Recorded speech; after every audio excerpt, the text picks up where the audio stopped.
This is Library Nerds with Words, the podcast that gives you the word on all the cool, nerdy happenings at Peter White Public Library and the library universe beyond.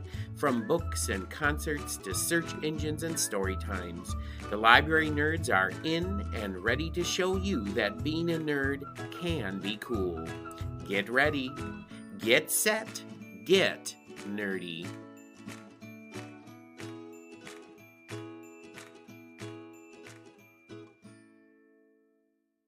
Welcome back to another episode of Library Nerds with Words, the podcast where you get the word on all the cool things happening at Peter White Public Library and the library universe beyond, straight from the mouths of the people who know it best, library nerds. I'm Marty Achatz, Adult Programming Coordinator for Peter White Public Library, and joining me today at NFC, that is the Nerd Food Co-op, is Melissa Allen, the head of the circulation department here at Peter White. Welcome back to the podcast, Melissa. To be here, Marty. You know, I always love sitting down and getting nerdy with you, Melissa. In fact, you might say that I'm always hungry for your company. So we are heading into the full holiday season soon, and there are all kinds of wonderful things going on at PWPL in the upcoming few weeks, including Merry Movie Mayhem, C.S. Lewis Christmas, and everyone's favorite, the Winter Wonderland Walk Celebration. I know that's one of my favorites. People should be fined if they don't come to check out all the wonderful things here at the library. Yes, what I have just said is full of clues as to what Melissa and I will be talking about today. But you know we just can't start the main course yet, Melissa. Another clue. Before we get into that, we have to find out... we have to play another game of Word on the Nerd. Now, you know how this goes. I'm going to ask you 3 library nerd questions, and you have to answer them for listeners. So, Melissa, are you ready to play? Word on the Nerd. So, this is going to be a little game of Would You Rather. I'm going to ask you 3 Would You Rather questions, and you have to truthfully answer them. And today, all of your questions have to have something to do with food.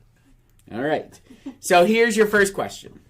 Would you rather eat a turducken, which is a deboned chicken stuffed inside a deboned duck stuffed inside a deboned turkey? Or would you rather eat a turkey stuffed with Captain Crunch dressing? And yes, both of those things are real.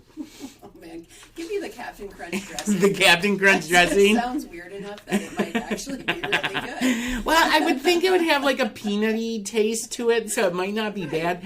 But boy, I tell you, that turducken, that's a lot of meat in one. A lot of meat. And I refuse to eat duck.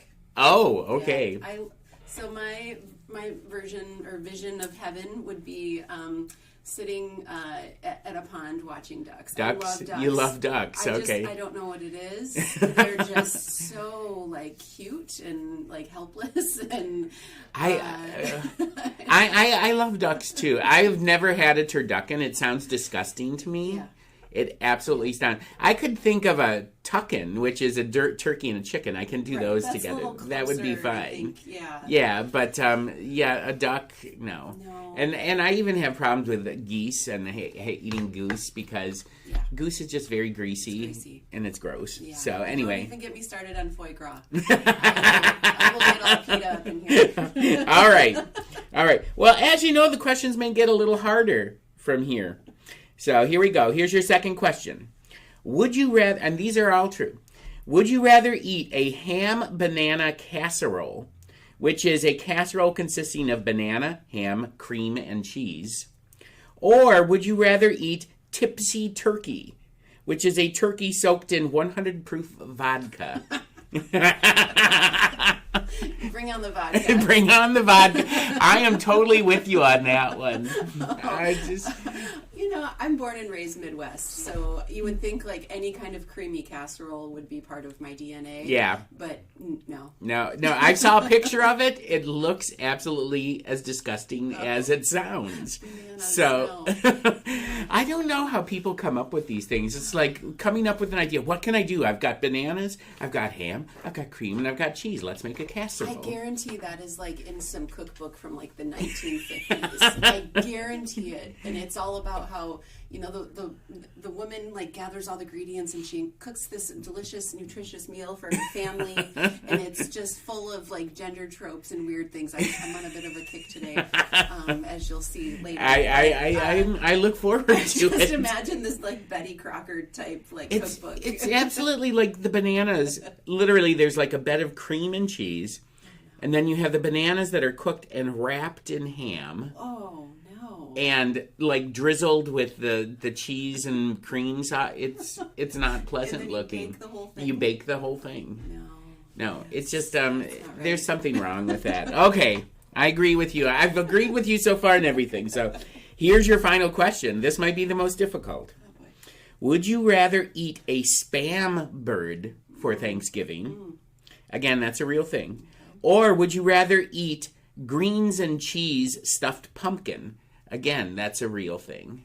Greens and cheese Stuffed pumpkin. These are all alternate dishes that you can serve for the holiday. The green, depending on what kind of cheese it is. Yeah. The green and cheese stuffed pumpkin might be kind of good. I'm right there with you, although I do have a soft spot for spam, too. I could absolutely do a spam bird. Never had it. Oh, my gosh. I know. Is that weird?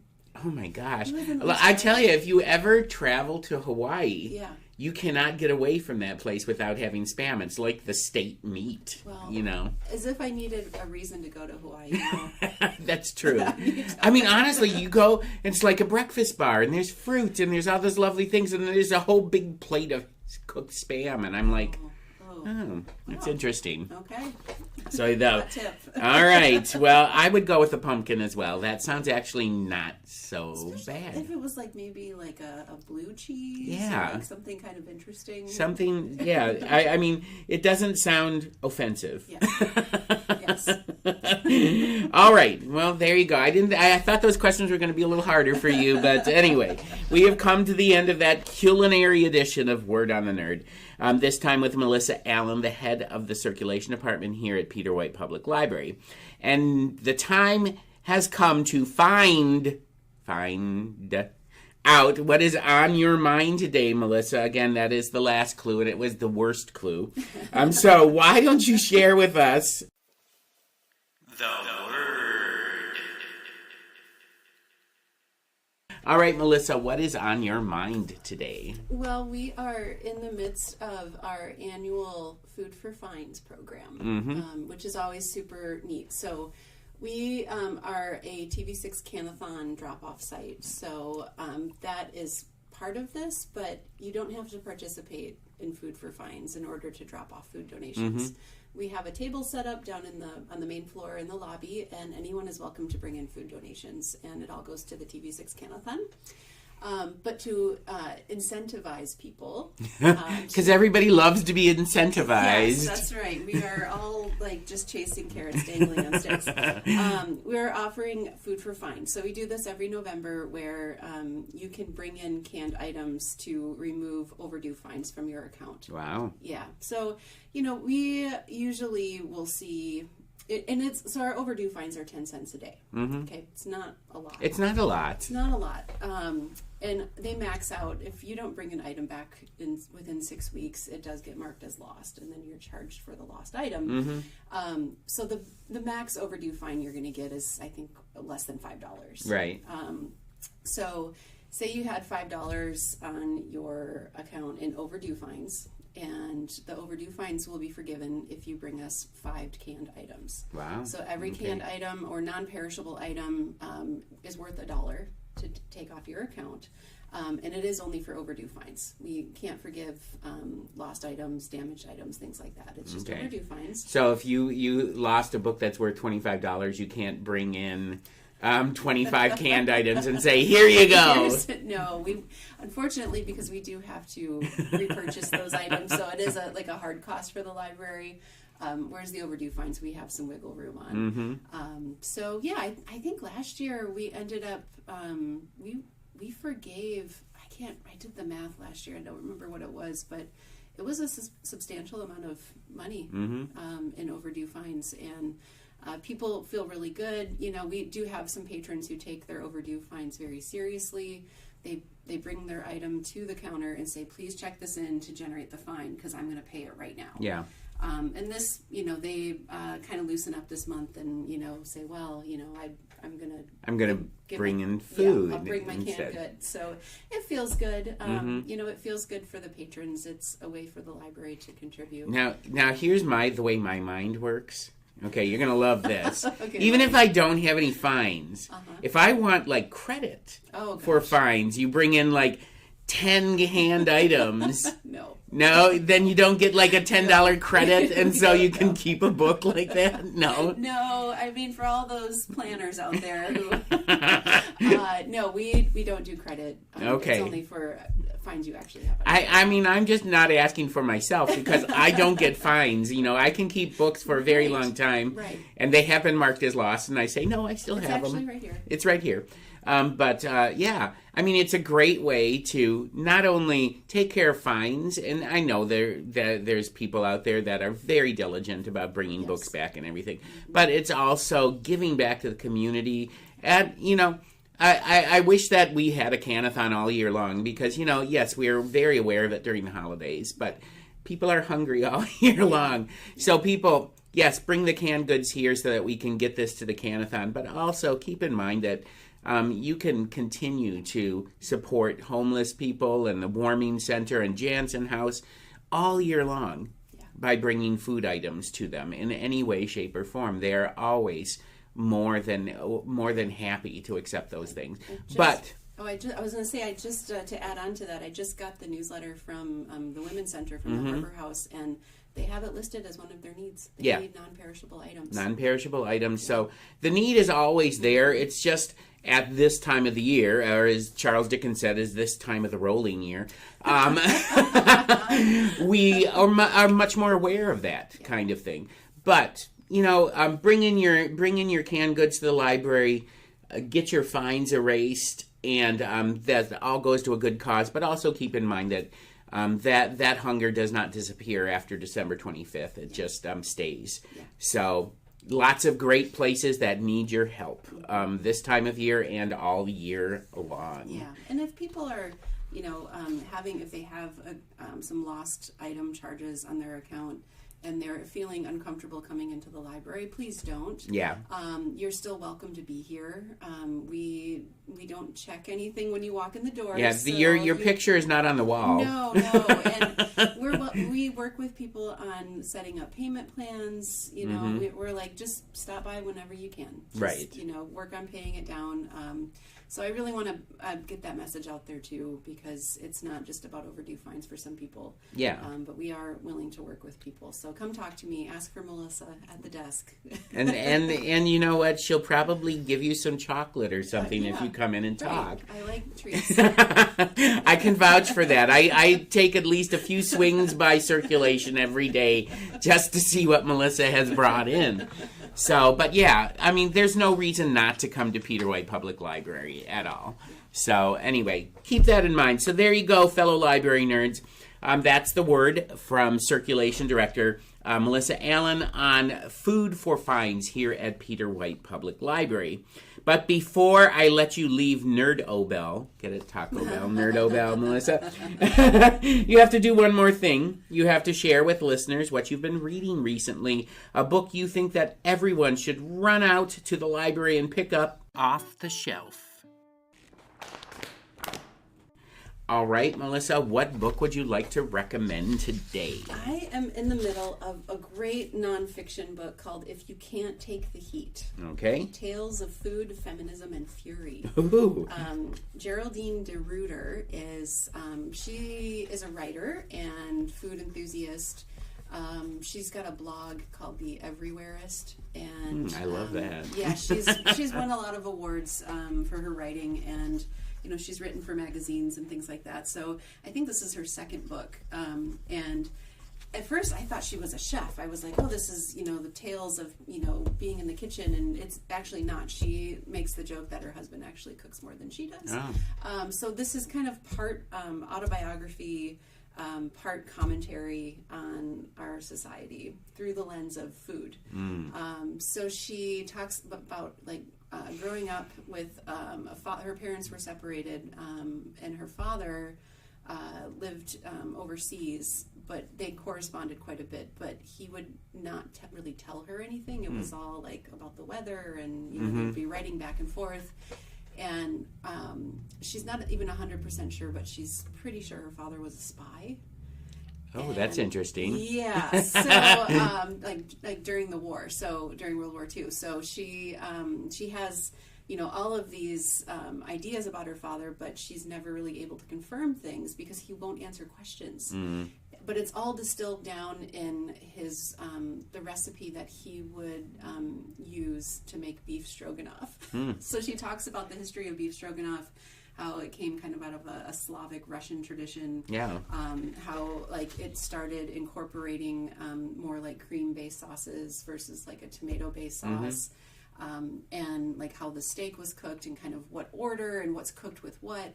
And so her father would make it, and it's like one of her, biggest memories of her father, and she was never able to get the recipe out of him. Oh. Yeah, even she would try to watch, and he would not let her watch him. Like, as he was older, and, she was older, and she was, like, hyper aware of, like, trying to preserve some sort of family traditions here, he absolutely would not. Wow. And would not answer questions about it. Like, where he learned about it or anything like that. Yeah. So it's really, so she goes through, some of her childhood and growing up, and her mom's side of the family is Italian, so that's like its own like food, whole food history. So she goes from that to talking about like being in Italy with a friend, and they go out to dinner, and they're both handed menus. His menu has prices. Her menu does not have prices. So that, of course, it opens this whole can of, she researches, like, what is this? Because it's, like, such a foreign concept. And it was actually kind of more of a regular practice in this country up until, like, late 70s, early 80s. So they had menus for women and menus for men. Yes, because of course the woman doesn't like worry about the finances and isn't, of course, right. And if it's a man and a woman together, yeah. So like there's all kinds of things to unpack with that, which she does in the book. And then it's just kind of, there's funny parts, there's humorous parts. She's a great writer. I found this on the new shelf. It was this bright pink cover, and she's chosen an image of a woman with bright red nails squeezing a donut, and it's just all this hot pink and red. And I was like, wow! And then I read the title, and I was like, all right, this looks interesting. So it'd be easy to find. You just always have such interesting finds that you talk about. I know. Well, I get to weed the new books, so when it's time for the new books to go onto the regular shelves, I get to pull them. So I'm always looking and just checking in items. Talking about that menu thing, you're going to find this really funny. So when I was in graduate school down at Western Michigan University, I had a good friend who was a textbook salesman. I was teaching at Western, so he could take me out to eat and write it off as he would come to Kalamazoo, and instead of paying for a hotel, he'd stay at my place and we'd go out to eat. Well, it just so happened that this dinner that we went to was on Valentine's Day. We didn't even really think about it, right? And we went to this really nice Asian restaurant that was in Kalamazoo. And, and there's like, and there's people, it was just crowded, packed, and we couldn't figure out why. Honestly, it did not click with us. Oh, and so the waiter comes, and he hands my friend, Joe was his name, he hands my friend a menu that had prices on it. And then he hands me a menu that had no prices on it. No, this happened to you? Yes. Oh my gosh, Marty. So I was like looking at it, I was going, Joe, there's no prices. He was like, mine has prices. And then the waiter comes up to me, the service person, and says, would you like a rose? And I was like, sure, I'll have a rose. I love flowers. So I had a romantic dinner with my friend in Kalamazoo. I had no problem with that whatsoever. Well, because you already knew, like, he was going to pick up the tab. Yeah, right? I knew he was going to pick up the tab. How was it? Did you order off the menu with no prices? Oh, yeah. How was that? It was fantastic. Because I was like, this looks really good and this looks really good. Why don't we throw a bottle of that wine on here, too, while we're at it? So, I realized the kind of sexism and all that goes along with that. Sure. But I will tell you that as my friend's partner that night, I really enjoyed myself and and I went home with a beautiful rose. So, anyway. That's great. Well, and it's, you don't think of, it's like a different experience to not be like, well, why is that chicken dish like $28? Yeah. When, like, it sounds like something I could easily, like, you don't go through like that valuation of when you're making those decisions. Exactly. I can see some. Right. I mean, but I do understand, though, the kinds of antiquated thoughts that go behind that as well. My friend treated me nicely on Valentine's Day. So I wonder if everyone else, this must still be practiced. It was practiced back in probably the mid-90s. Sure. It was practiced.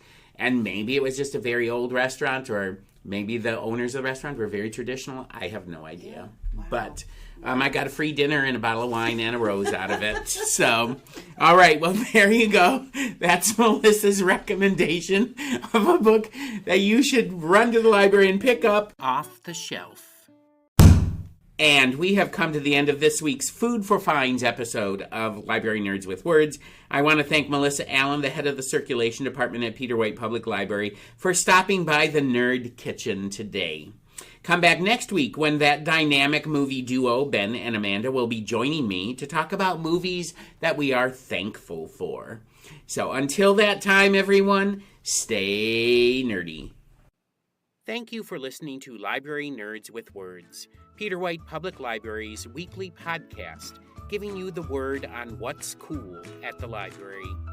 The theme for the podcast is Happy Clappy by John Bartman, used courtesy of Pixabay. This episode was written and produced by Martin Acketts and sponsored by Peter White Public Library.